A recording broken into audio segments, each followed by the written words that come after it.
So the purpose of tonight is to talk around some of these subjects pertaining to memory and history in relation to both the Second World War and the Holocaust. And I wonder if I could start by asking you both why you think it is that the audience for Holocaust histories and memories has grown so much since the late 1970s and 1980s. Andy, maybe if you could. I think there's four things for me to say about this. I think in the first instance, it's important to recognise that there's a reciprocal relationship between the growth of awareness and the audience. So as the audience has grown, awareness has grown, and this has been an interdependent relationship. And I think part of that has been seen and is a product of social and cultural change. So as demographically Britain has changed over the last 2 generations, we've seen new generations approaching history, approaching memory of the 20th century through new lenses, with new perspectives, with new agendas and with new interests, and also with new priorities and with new concerns. So people are looking to use the memory of the Second World War and the memory of the Holocaust in ways that earlier generations weren't interested in doing. I think a third reason why there's been this growth of interest relates in a simple sense to politics, by which I mean the political will of statesmen and policymakers to support initiatives to encourage memory, to encourage educational projects, and also I mean political agendas. So that sense of politicians wanting to support this as much out of goodwill, but also perhaps to serve other interests or to buttress policies and so on and so forth. And I think a fourth salient reason for this growth of awareness and growth of interest is popularisation.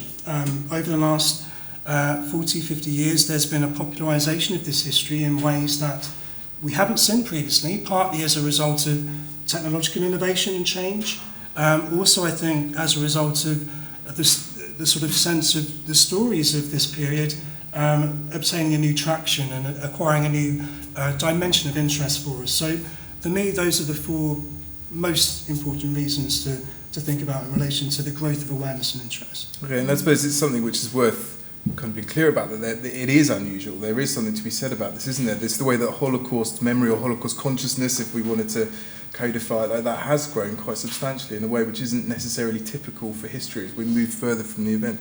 I wondered, Lucy, is there anything that you think to do with the way that the Cold War evolved and has perhaps had something to do with shaping memory? Yeah, I think the end of the Cold War has made an enormous difference to the way that we remember the Holocaust, actually, but the Second World War more largely in Britain and in Europe as a whole, partly because it opened up archives for historians that we weren't able to access before. Some of those have closed again since, of course, but there was a brief moment when there was lots of new material, and there was an ability for people to speak and to tell us their stories that they weren't able to do before 1989, and we weren't able to hear before 1989. So I think that's very different. I think more broadly for the Second World War as a whole, I think that since 1989, since 1990, our understanding of the war, particularly the war in Europe, has really changed. Because it's difficult to remember now, but before then, most people didn't. If you thought about the Second World War, you didn't think about the Soviet Union. You didn't think about the war on the Eastern Front and the enormous contribution of the Soviet Union to winning that war and to the defeat of Nazism. And after 1989, after 1990, I think that's entered far more into public discourse. That's really interesting. I suppose on a sort of a related but maybe slightly tangential point, it's easy to talk quite kind of directly about ideas of memory. But of course, that's a deceptively complex notion, isn't it? And I was just thinking about the origins of the so-called memory boom and the reasons underpinning warm remembrance since the 1980s, and if that's something that you had something to say about. Maybe start with Andy again. Well, personally, I've always been quite persuaded by the arguments by Andreas Husserl, who talks about the sense in which our interest in memory has been driven by a kind of growing displacement and sense of becoming abstracted from our daily lives because of the speed and rate at which our lives have been changed by technology, by revolution, so on and so forth. So it's that sense that we kind of turn to memory to have an anchoring that we need in this in this period of intense change. And I find that quite a persuasive idea. And I think in our national context, the British context, I think that certainly has a degree of traction if you think of the changes that Britain and the United Kingdom have undergone over the last 2 generations. It seems to me that that kind of allure of turning to memory certainly has an explanation there. But I also think there's also nationally specific reasons for it. So the memory boom, as we talk in abstract terms of this kind of transnational thing that's happened everywhere, I think also we need to put that into particular context. And in the British context, I think there's a lot to commend the work of Robert Hewison and Patrick Wright in the 1980s, where they were shining a light on how memory in Britain had acquired this particular dimension that was pivoting around heritage. And the extent to which heritage was this partly commercial thing, but also partly experiential thing, this sense in which wanting to re-experience or experience for the first time something that we've missed out on or not had a part in. And I think that's certainly something here. And perhaps with the things that are going on at the moment in the world around us, perhaps that might be something which further drives that particular dimension. It's just to be really clear, it's unavoidable to not talk about Brexit, essentially. So we'll get there, but maybe let's just stay our hand for a second. Elise, did you have any thoughts on that? Yeah, I mean, I agree. I think that emotional engagement with the past, that heritage can be so good at marketing or involving people in has been really important. So the kind of growth of public history, I suppose I think of it, has been really important. I also think that there's something to be said about the memory boom happening at the end of the 20th century, and we were doing so much reflecting on the past, and particularly reflecting on the last 1,000 years, but particularly trying to understand this kind of what felt like a very turbulent and bloody and rapidly changing century that we were coming to the end of. So I think a reflection on that was healthy and inevitable. And then it also, of course, it coincided with the kind of generational change with some of the veterans. And when I talk about veterans, I mean civilian veterans as well as military veterans, particularly in terms of the Second World War, with some of those people are not with us any longer. We were starting to realise that was going to be the case. And then I think technology as well, and I think you're absolutely right, this sense of kind of rapid change and a kind of a desire to root yourself in something, and the past is a very, the idea that we share something in common is a very attractive way of doing that. But it's also, technology also enabled people to deposit memories and to make them accessible, some of which were different and wouldn't have had an audience before. And I'm thinking there about projects like the BBC People's War project. It collected thousands, tens and tens of thousands of memories that they called stories of the Second World War, some of which really kind of undercut a popular narrative. So there were lots of different things came together, I think, at this very similar time. With that in mind, actually, Andy, just to draw us back slightly again to this question of the Holocaust and why it was that the Holocaust was so sort of relatively hidden. And I know that that's something that David Cesarani has problematised, this idea of the myth of silence. But nevertheless, that there was a period where we talked about it less. One of the things which we're always interested by in the new galleries is how British memory of the Holocaust shifted from Belsen to Auschwitz, apparently seamlessly in the last sort of, let's say, 20 to 30 years. Something which I find a lot in my work with teachers is teachers are very interested to know when does the phrase the Holocaust appear, when does it start to get introduced, and then when you start to sort of say to them, well, the word's been around for a long time, it predates this history, it then becomes this kind of point of confusion as to when it becomes the Holocaust, how is it referred to during the time, and so on and so forth. So I think in terms of that relative silence around the Holocaust, partly it was an absence of a conceptual framework. I think partly there was a lack of interest amongst non-Jewish society. I think there was an absence of political will to engage with this particular history, with this period. And also I think there was perhaps uncertainties within the Jewish community as well in terms of how do we talk about this history, what does it mean to us, how do we relate to it? So I think it was probably a complex interplay of those factors that led to this sort of marginalisation. On your point about this sort of shift from Belsen to Auschwitz, I think that's where you see the British experience reflecting the wider global trend, where you have this growth of Auschwitz as this sort of metonym for the Holocaust. And also in terms of the British context, you see an atrophy in terms of the generation who experienced in inverted commas, experienced Belsen and heard about it firsthand. You see that loss of what the Asmans would call communicative memory of Belsen, and the shift towards a more kind of cultural framework which in the international climate focuses on Auschwitz. I'm always wondering about the extent to which in contemporary culture the Holocaust informs our sense of the war and how it shapes our sense of Nazism, and whether I suppose there's even a danger that the situation is that the Holocaust somehow overshadows the memory of the Second World War. Andy, if you want to. I think we probably need to kind of periodise this a little bit.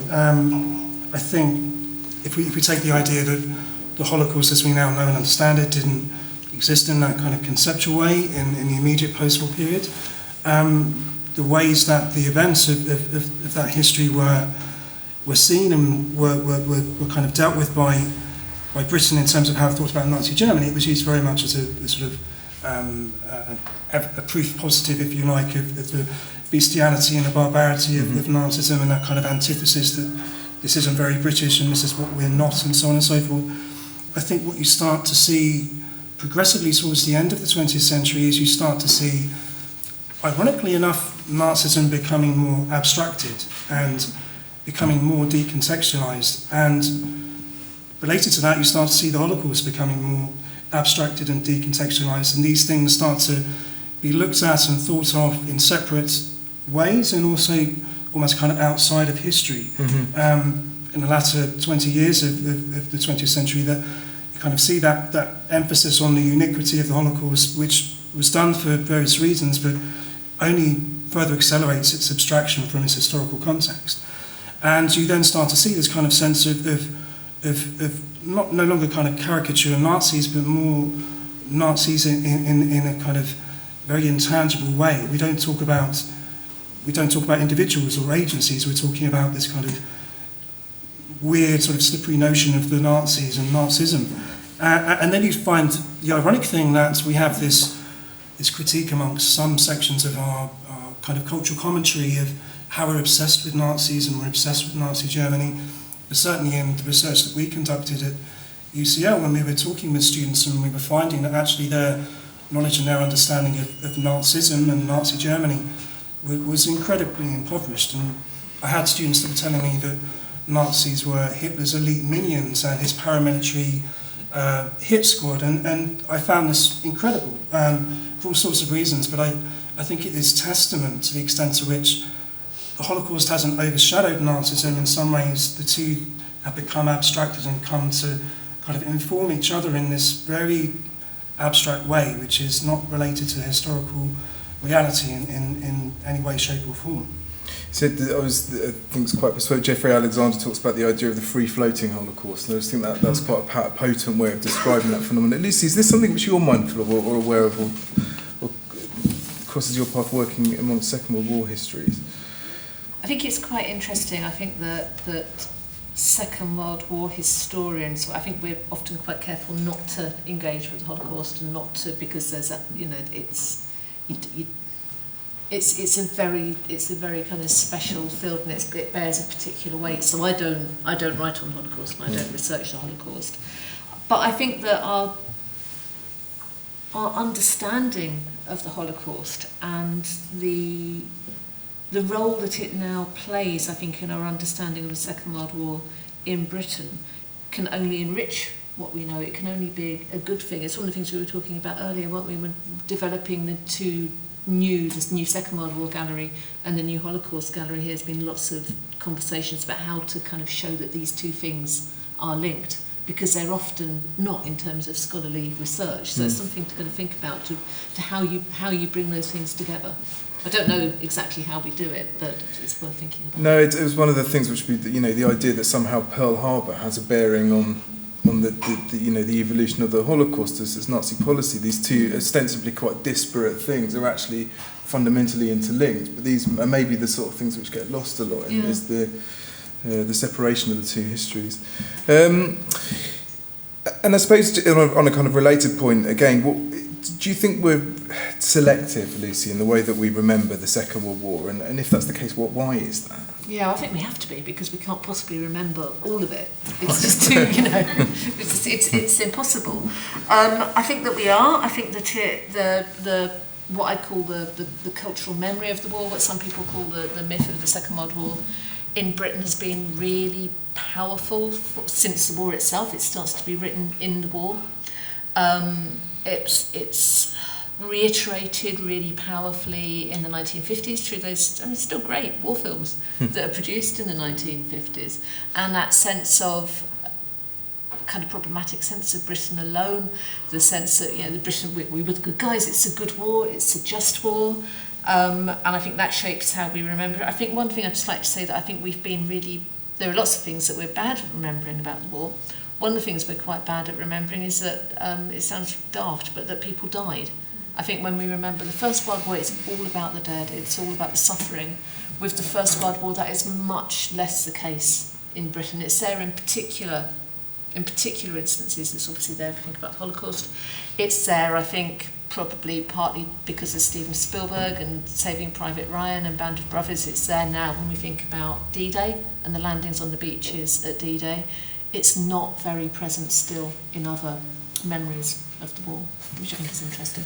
It's interesting, and it's funny you should mention Saving Private Ryan, because it always struck me that, clearly it's not unique in this, but it augurs in a different aesthetic related to the war somehow. It introduces, as you say, blood and the idea of incalculable suffering, actually. And I suppose that flags this broader point about the role of, let's say, fiction or popular media, popular entertainment. And an example of that, of course, was the film Dunkirk, a couple of years ago, a very popular film, but of course also a film that was cited by Nigel Farage in part of his efforts to sort of substantiate his arguments around Brexit were there. And so I just wondered, for both of you, maybe we'll start with Lucy, how do you think we should interpret and respond to that idea of the utilisation of history through popular culture into memory? It happens all the time, doesn't it? I think that Nigel Farage's tweet of him standing in front of a poster of Dunkirk and saying, this shows that we need to get out of Europe. It's an utter nonsense. It was a particularly egregious example, I think, of an attempt to grab a historical event and to completely misunderstand it and to completely misinterpret it. If I were to respond to that, I would point out, Britain was never alone, not even in 1940. Even in 1940, which is the alonenist that it gets, Britain had the support of empire, and to an extent they supported the USA even then, that it wasn't a kind of an aloneness that won the war. It was networks of working with other countries, of being part of a much larger collaborative international project. I think I'd also want to point out that since the EU was founded in the 1950s, there has not been a war between France and Germany. I might just leave it there. It's interesting, isn't it? Dunkirk is a film which makes a claim on authenticity. It's ostensibly a factual film, but nevertheless it's fiction. It's fictionalisation of characters, etc. And this role of fiction in memory and history, I think, is a big one in terms of the collective memory and in public memory. And obviously, in respect to the war and the Holocaust, that starts to create some complicated issues. So, Andy, do you think that fiction has a role in shaping memory, or should we dismiss or engage these forms? I think fictional works have their place in helping us to understand particular periods in history. I think it's the extent to which we rely or we use them to do certain things. So if we're relying on fictional works to tell us about the kind of facts of ancient Rome or the Civil War or something, then we're asking something of those cultural products to do something which they may not be best served to do. Mm-hmm. So I think we shouldn't dismiss fictional works, fictional products in any way, shape or form, because they tell us as much about ourselves in the present as they do about the past. And if we're trying to understand the past, we have to understand the present, we have to understand ourselves in that process, the ways in which we're constructing the past. We definitely should not be relying on fictional works to develop our historical knowledge, our historical understanding. And I think there's real risks in doing so, because the danger is by relying on fictional works to tell the history, then we're not actually starting to understand what history is, we're not understanding what memory is, we're not actually understanding what happened in the past. So it has a role, but that role has to be very carefully managed and handled and recognised as well. And it's also, finally, I think it's dependent on our capacity to develop our critical faculties. We need to be able to recognise, certainly with the work we do with our teachers, with our students, and more generally, we need to be able to develop people's capacity to critique, to actually think about, am I reading something, what am I reading, where does it come from, what's this person's position, so on and so forth, and that seems elemental. Yeah, it's interesting, isn't it? But I suppose again in respect to something like Saving Private Ryan, because the whole setup, the whole truth claim is supposed to be about total authenticity, so then problematising its fictionality becomes more of a challenge. Is this something you encounter, Lucy, as a Second War historian and of course a teacher of students? Yeah, I mean, I think if reading a novel or watching a film sparks somebody's interest in history, Mm-hmm. and it means that they read further or they come through the doors of this museum, then I think that's absolutely fantastic. I think, though, that particularly with war, I'm not one of those historians who goes on Twitter and kind of says, well, they got the buttons wrong on that uniform. It's really not, it's not that important, but I think we do, there is a particular need for fictional representations of war to be as accurate as they possibly can be, because there's a historian called Michael Pearce who wrote a great book about what he called the pleasure culture of war, and the pleasure that people get from fictionalized representations of war, and I think that can be really dangerous. So I think there's a particular burden on the author or the filmmaker who is representing the Second World War or the Holocaust to be as accurate as they possibly can be. Okay, it's interesting. We've been focusing obviously mostly around Britain's relationship to the war in terms of our kind of subject position. I'm interested in how perhaps that diverges or is similar to positions on the relationship to the war within Germany. And there's this, whenever I'm over there dealing with institutions, their students, it always strikes me the extent to which subsequent generations relate to this history, knowing that it's part of their national history, but it's so difficult and problematic in respect to the Holocaust. Is that something you've got any thoughts or perspective on? I mean, if we look at the surveys, the polls that have been done over the past few months and weeks and years and so on and so forth, then if you kind of take that narrative, then there's this sense of people don't know anything anymore, and the next generation are ignorant of this and are ignorant of that. And I think whilst that grabs headlines and that there's elements of that which are arresting, it also it doesn't tell the whole story. It needs to be complicated and needs to be understood and contextualised. I think in terms of the relationship between British war memory and the condition of that and Holocaust memory against German, well, I think it's telling that in Germany you have arguably had this kind of model for memory work which has emerged over the last 40, 50 years, this sense of coming to terms with or working through the past, and to some extent that's been exported in inverted commas to other countries through cultural cross-fertilisation, but I would argue that hasn't necessarily happened in Britain. I don't think we have necessarily worked through our Second World War past, our relationship with the Holocaust. The darker aspects of our past tend to be skewed and left to one side. Now, why is that? Clearly, there's a simple answer in terms of the selectivity of memory, but it's also more complicated than that, and I think has something to do with the sense of maybe we've never felt we have to confront these darker aspects of our past. And perhaps we were mentioning the EU, but perhaps our kind of connection with that over the last few generations has meant that we've kind of gone along with that model of memory work. And my suspicion is that depending on how things pan out over the next few weeks and the next few months and the next few years, I think we're going to end up in a situation where we're either going to have to confront some of those skeletons in our closet, or you're going to see the complete opposite where they're pushed even further away. And my fear is we might end up going that way, but I think certainly there's a lack of will, or there has been a lack of will to engage with that.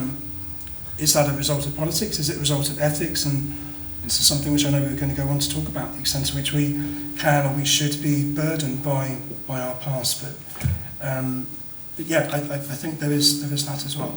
This is an interesting point, I think, the extent to which subsequent generations bear some sort of responsibility or obligation to the past, or certainly in the case of the Holocaust, the crimes of the past. But do you think, maybe we'll start with Lucy in this, do you think that public memory is time-barred in that respect? To what extent are subsequent generations, should they in any respect be held accountable for the past? I think I don't know is the honest answer. I think it's a conversation that we need to keep on having. Accountable might be putting it too far. I think certainly acknowledging the past is really, really important, and to keep having conversations about those kind of darker aspects of Britain's past, I think is incredibly important. Yeah. Mm-hmm. Andy, is that something? I'd agree. I think it also depends on two things. I think firstly it depends on how we have or haven't dealt with that past. Has there been some sort of reconciliation? Has there been some sort of restitution, some degree of contrition, so on and so forth? I mean, on one level, it seems a bit unreasonable and unrealistic to expect every generation to be held to account of its forebearers' actions. That seems a bit unrealistic. That's not a very kind of practical way of moving forward. So for me, it becomes more an issue of how each generation is choosing to use the past and how that relates to what actually happened. So it's that relationship between history and memory and the ways that we use in those two things. It's interesting. It's a really interesting point. I mean, anyone who's been to Germany, or specifically any of the former concentration camps in Germany, it's virtually impossible to go there and not meet reams of school children from Germany. It's clearly a big part of their kind of active engagement. It's similar but different here in this very building. You know, this institution is about this idea of, you know, the past, memory, history, etc. I'm interested as to what you think is a museum's challenges or responsibility is for creating memory, particularly within the so-called post-truth age. You know, we're in this reality of unreality. So if that's something you had thoughts on, Lucy, maybe start with you on that. Yeah, no, I have. I think that the role of institutions like this today is probably more critical than it's been in my memory, certainly in my career as a historian. I think the Imperial War Museum and other big national institutions they are still widely trusted. You're still widely trusted as reliable, as trustworthy, and as informative. And there's two things I think the museum needs to be aware of. One is to not let there be any way that can be undermined, to be so careful to be accurate, but also to be as open as possible, to make yourself and your collections and the way that you tell those stories and tell those histories as accessible to as many people as possible. I think it's so important that people are able to get a reliable sense of the past today. Mm-hmm. Yeah, I completely agree in terms of the critical role now. I think, for me, where we are, museums need to be transparent, they need to be self-aware, they need to in this kind of post-truth age, they need to be able to make a contribution to a cultural conversation about the nature of knowledge. How do we know about the past? What do we know? What do we not know? And to have that kind of reflexivity, which a visitor coming to an exhibition is then going to know that they're not seeing the past in front of them, they're seeing a representation of it, but one which is based on research, which has rigour, which is robust, all of those things. So that degree of transparency. Having said that, I think there's also a call for museums to, whilst they're being transparent and self-aware, they also need to be assured and they need to be self-confident and they need to not shy away from actually saying, look, this is what we do, this is who we are, this is how we're representing this particular period of history in these ways, and to offer that authoritative voice to those people who, in this so-called post-truth age, are actually looking for someone who they can respect and actually learn from and be guided through something that's complex and something that's not straightforward. So museums have a critical role. Thank you very much. That's really interesting. Thank you so much. That seems like a really good note to conclude the panel discussion. Thank you so much for coming tonight.